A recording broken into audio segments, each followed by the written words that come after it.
তার একটা প্রশ্ন হলো, আমরা স্বামী স্ত্রী মিলে উভয় পীরের দরবারে যাই। হ্যাঁ বলছে। পীরের দরবারে যাওয়ার পরে আপনি আমার স্বামীরে টান দিয়ে বুকের মধ্যে নিয়ে বিলায়েতটা দিলেন, আর আমাকে কিছুই কইলেন না। আমার অপরাধ কি? তাহলে 100 তেল 100 নুন বেচলাম না।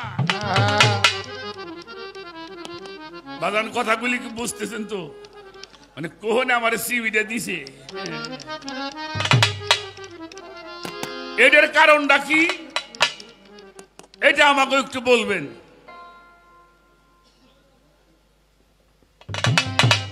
মাওলা আলীকে যখন মঞ্চের উপরে উঠাইয়া বেলায়েতের তাকে মাওলাইয়াত প্রচার করা হলো, আমি যার মাওলা আলী তার মাওলা, তখন এক ব্যক্তি বলছিল, হে মুহাম্মদ, তোমার কথায় ইসলাম গ্রহণ করেছি, তোমার কথায় নামাজ পড়ি, তোমার কথায় হজ করার জন্য আসছি, এরপরেও তোমার জামাইকে তোমার ভাইকে আমাদেরকে মাওলা বলে মানতে হবে? এটা তুমি করো না আল্লাহ করে? যদি আল্লাহ করে তোমার পক্ষেতে না করো, যদি আল্লাহ করে তাহলে আমার উপর যদি গজব নাজিল হয়। সেখানে একটা গজব তার নাজিল হয়েছিল, সেই ব্যক্তি কে? এ হলো একটা প্রশ্ন। এর নাম ছিল হারেজ ইবনে নোমান। নামটা মনে রাখেন, হারেজ ইবনে নোমান রাসূল পাককে বলেছিল, তুমি যে আলীকে মাওলাইয়া দান করতেছো, এটা তোমার ইচ্ছা মতো করো না আল্লাহর পক্ষ থেকে করো? যদি আল্লাহর পক্ষ থেকেই হয় তাহলে আমার উপরে যদি গজব নাজিল। হারেজ ইবনে নোমান এই কথাটা বলে ওনার ঘোড়ার দিকে মুখ করে কেবল হাঁটা ধরছে, উপর থেকে একটা পাথর তার মাথার মধ্যে পড়ছে, পিছন দিয়ে বের হয়ে গেছে, জায়গার মধ্যে মরণ হয়েছে। অর্থাৎ মাওলাইয়াতকে যারা অস্বীকার করে, একজন লোক নামাজ যদি না পড়ে তারে কাফের বলা যাবে না, আল্লাহ তারে ভালোবাসতে পারে। একটা লোক হজ করতে পারে নাই, তারে কাফের বলা যাবে না, আল্লাহ তারে মাফ করলে করতেও পারে। একটা লোক রোজা করে নাই, রোজা করতে পারে নাই বা করে নাই, আল্লাহর কাছে মাফ চাইলে আল্লাহ মাফ করতে পারে। কিন্তু আল্লাহর রিসালাত মাওলাইয়াত কোন মানুষ যদি অস্বীকার করে, সে মানুষ আর মুসলমান থাকতে পারে না। তার প্রমাণ ছিল হারেজ ইবনে নোমান। আমাকে উনি বলেছিল, যদি এটা সত্য হয় তাহলে আমার উপর যদি গজব নাজিল হয়, সেই গজব পাথর পড়লো মাথার উপরে, পিছন দিয়ে বের হওয়ার পরে সেখানে মারা গেল, এটাই তার প্রমাণ। ইনশাআল্লাহ।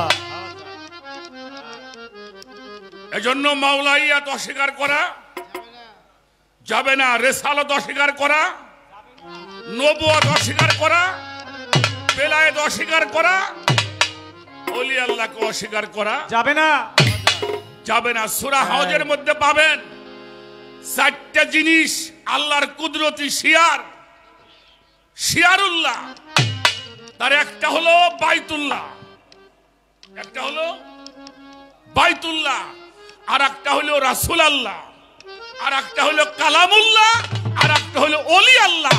এই 4টা জিনিস হেফাজত করা মুসলমানদের ঈমানি দায়িত্ব। একটা হলো কালামুল্লাহ, একটা হলো রাসূল আল্লাহ, একটা হলো বাইতুল্লাহ, আর একটা হলো ওলি আল্লাহ। এটা সূরা হজের মধ্যে আল্লাহ পাক আমাদেরকে জানিয়ে দিয়েছেন। এই বিষয়গুলি আমাদের মনে রাখতে হবে। সুবহানাল্লাহ, সুবহানাল্লাহ, আলহামদুলিল্লাহ। আর একটা প্রশ্ন করছেন, মাওলা আলী একাই বিলায়েত পাইল, আর কেউ পাইল না, এর কারণটা কি?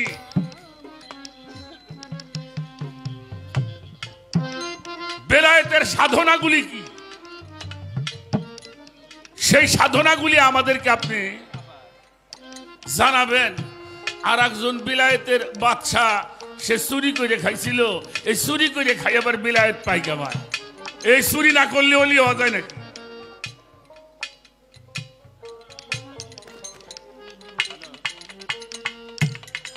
চুরি না করলে হলি হওয়া যায়? মুর্শিদের ঘরের ধন চুরি করতে হয়, এটা রাত্র জাগরণ করতে হয়। ওটা আমি বলুন, আমি আগে একটা গান আগে শোনাই লই। এবার এক কাম করো, তুমি এটা কাজ করো, এটা আর বন্ধ করো না। কারেন্ট আইলে বাতি বত্তি জ্বালাইও, হ্যাঁ আমাকে মেশিনটাই ফেলে রাখো। আচ্ছা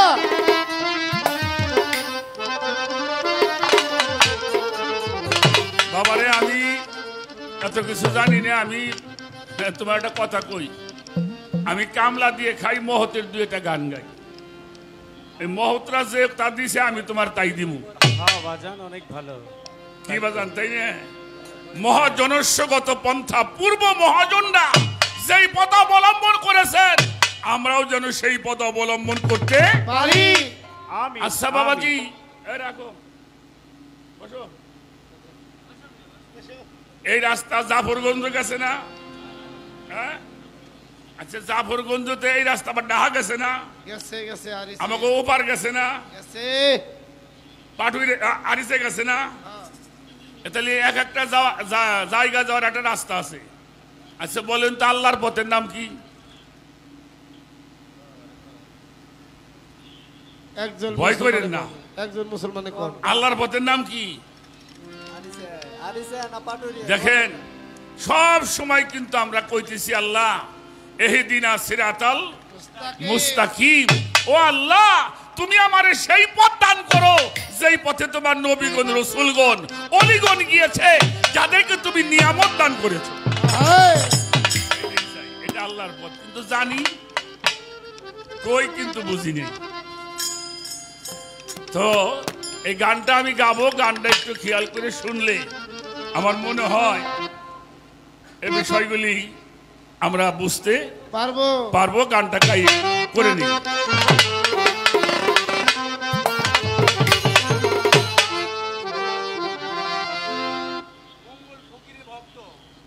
বাবাজান মঙ্গল ফকিরের ভক্ত, সেই বাবাজি 200 টাকার মাধ্যমে ভালোবাসা দিয়েছেন, তার প্রতি ভালোবাসা রইল। জয়গুরু।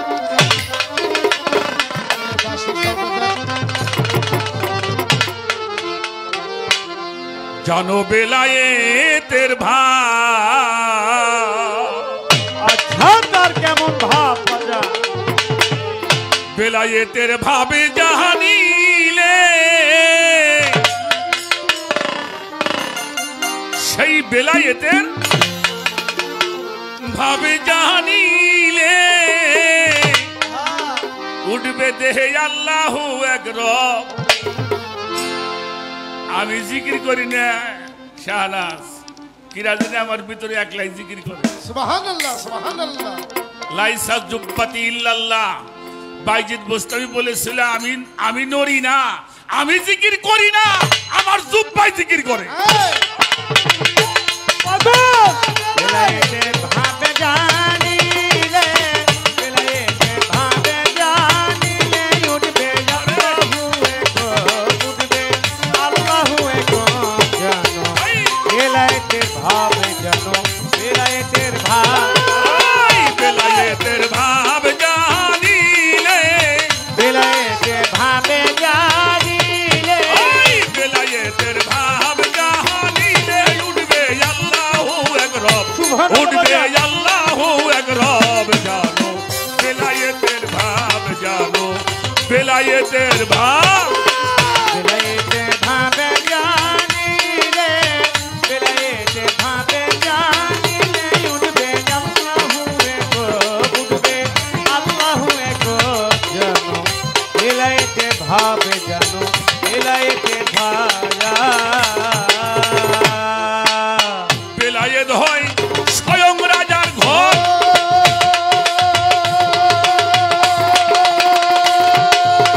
যাবি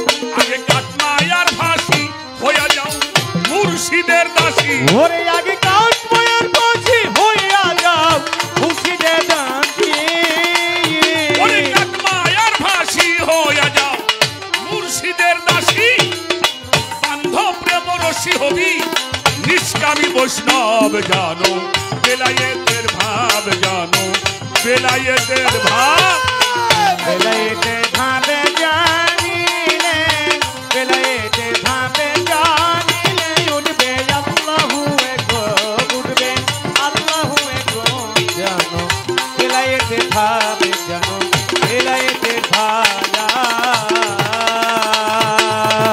বলার ছোট বাজাও খুব দামি গান গান গেয়ে শুধু পরকে শোনাইলাম পরের কাছে শিখে পরকে মাতাইলাম পরকে হাসাইলাম পরকে কাঁদাইলাম নিজে শুনিলে একদিন নিজের গাওয়া গান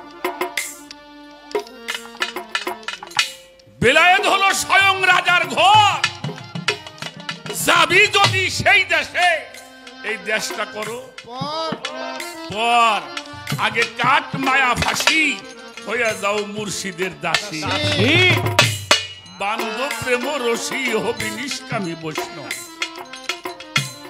বাজান সারাস বাড়ি গাড়িও চাও আল্লাহরেও চাও এটা সম্ভব না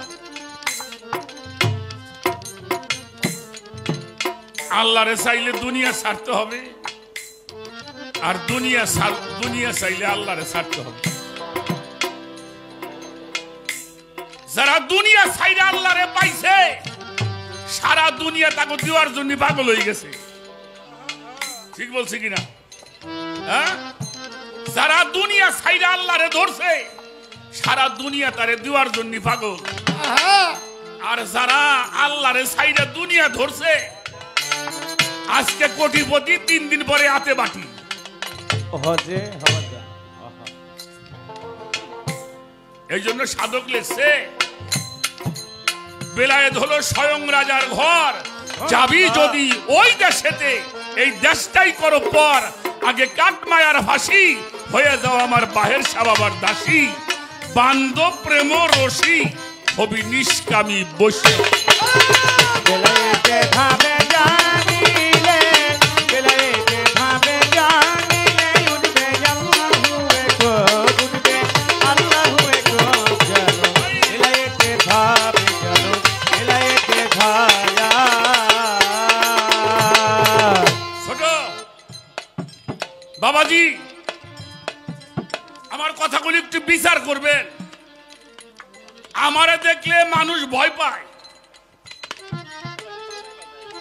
আমারে দেখলে আমার বাড়ির প্রতিবেশীরাও ভয় পায়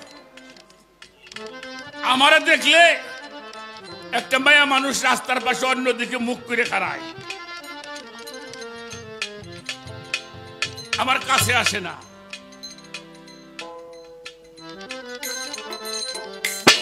আল্লাহর ওলি যারা